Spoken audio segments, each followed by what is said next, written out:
మీ అందరికి వందనములు. అందరూ బాగున్నారా? చాలా నీరసంగా కనబడుతున్నట్టున్నారు.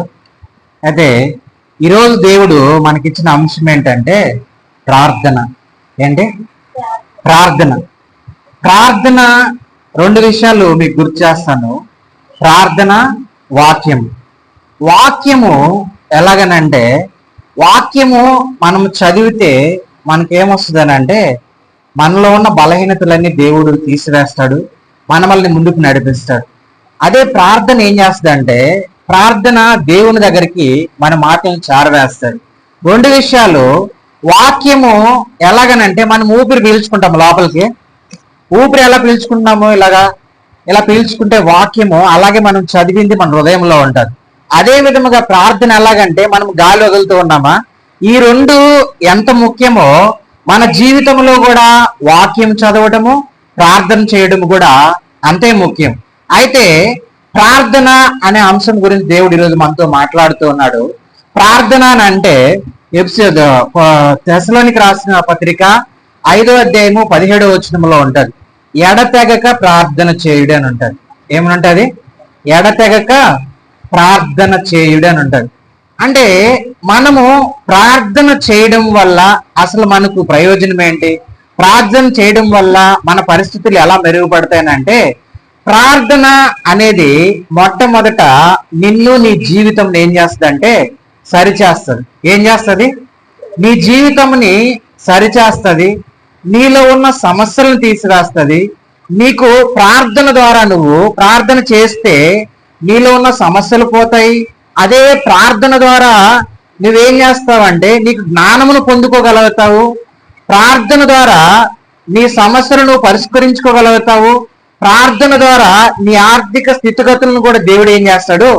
మారుస్తాడంటే ప్రార్థనకి అంత శక్తి ఉంది. ఎందుకంటే నువ్వు మోకరించి ప్రార్థించినప్పుడు నీ మాటలు ఇక్కడి నుంచి పరలోకమునకు చేరవేస్తాయి. అయితే మనము పరిశుద్ధాత్మ ద్వారా, యేసుక్రీస్తు ప్రభువు ద్వారా మనము దేవునికి మన ప్రార్థన ఏం చేస్తామనంటే విజ్ఞాపన రూపంలో దేవునికి ఏం చేస్తాం? అందజేస్తాం. అయితే ఈ ప్రార్థన మన జీవితాల్లో ఏం చేస్తూ వస్తుందని అంటే, మనం జ్ఞాపకం చేసుకుంటే ప్రార్థన నీకు ఫలభరితమైన జీవితం ఇస్తుంది. ఏమిస్తుంది? ఫలభరితమైన జీవితం అని అంటే నీలో ఫలిస్తుంది. నీ జీవితంలో ఏమొస్తుంది అంటే ఫలములు ఫలిస్తావు. ఫలభరితం అని అంటే ఒక చెట్టు మనం వేస్తే దాని నుంచి మనం ఏం ఆశిస్తాము? పండు కావాలనుకుంటాం.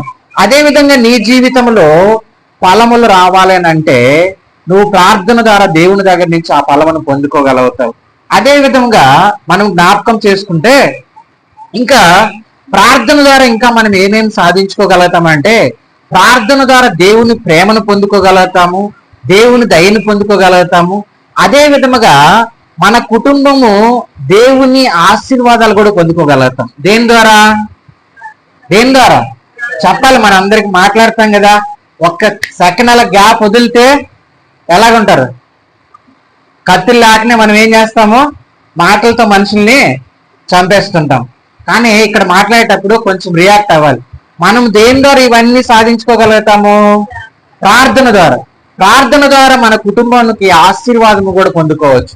అదే విధముగా ప్రార్థన ద్వారా నీ ఆత్మను ఏం చేసుకోవాలంటే బలపరుచుకోవచ్చు. నీ ఆత్మను దేవుని ప్రేమతో నింపుకోవచ్చు.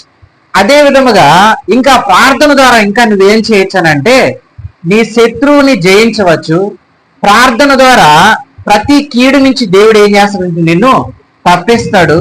ప్రార్థన ఏం చేస్తుందంటే నిన్ను బలపరుస్తుంది. నువ్వు ఒకవేళ బలహీనముగా ఉన్నావా, దేవుని మాటలు నిన్ను ఏం చేస్తాయనంటే బలపరుస్తుంది. అదేవిధంగా దేవునికి నువ్వు ఎప్పుడైతే విజ్ఞాపన చేస్తావో దేవుడు నీకేం చేస్తాడంటే సమాధానం ఇస్తాడు.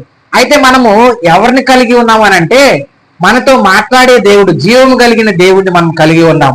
ఆయన ఏం చేస్తాడనంటే నువ్వు బాధలో ఉన్నప్పుడు మాట్లాడతాడు, నువ్వు దుఃఖంలో ఉన్నప్పుడు మాట్లాడతాడు, నువ్వు సంతోషంగా ఉన్నప్పుడు మాట్లాడతాడు. ఎలాంటి పరిస్థితులైనా మాట్లాడగలిగిన దేవుణ్ణి నువ్వు కలిగి ఉన్నావు. నువ్వు మాట్లాడలేని ఏదో ఒక బొమ్మను నువ్వు కలిగిలేవు. ఎందుకనంటే ఒకానొక దినమున మనము లోకంలో ఉన్నాము, పాపములో ఉన్నాము. ఈ లోకమును పూజించాము, ఈ లోకమును ప్రేమించాము. అయితే దేవుడు మన కొరకు తన కుమారుని లోకానికి పంపించి ఈ రోజు ఆయన మరణించి తిరిగి లేయడం ద్వారా ఈ రోజు మనకి ఏమొచ్చిందంటే పాప క్షమాపణ వచ్చి ఆయన రక్షణ అనుభూతిని మనము పొందుకొని ఉన్నాం.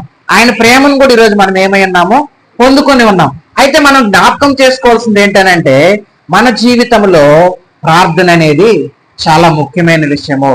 అయితే ఈ ప్రార్థన ఏం చెప్పాను, మనం శత్రువుని జయించగలుగుతాము.